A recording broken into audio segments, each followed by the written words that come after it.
ರೈತನಾಶ್ರಮದಲ್ಲಿ ಅಂದೆ ಭಕ್ತಿಯಿಂದ ಜೈ ಕಿಸಾನ್. ನಮ್ಮ ಜೀವದ ರಕ್ಷಣೆಗೆ ಕೊಟ್ಟ ಪ್ರಾಣಕ್ಕೆ ಬೆಲೆಯಲ್ಲಿ ಅಂದೆ ಗರ್ವದಿಂದ ಜೈ ಜವಾನ್.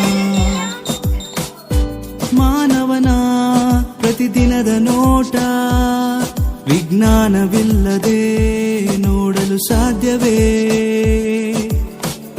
ಸೃಷ್ಟಿಯ ನಿಯಮವ ನಮಗೆ ತೋರಿದ ಗುರು ದೈವವು ವಿಜ್ಞಾನವೇ. ಜೈ ವಿಜ್ಞಾನ್ ರೇಡಿಯೋಗಾಗಿ ಮಾಗುನಿಗೆ ನಮನ. ಜೈ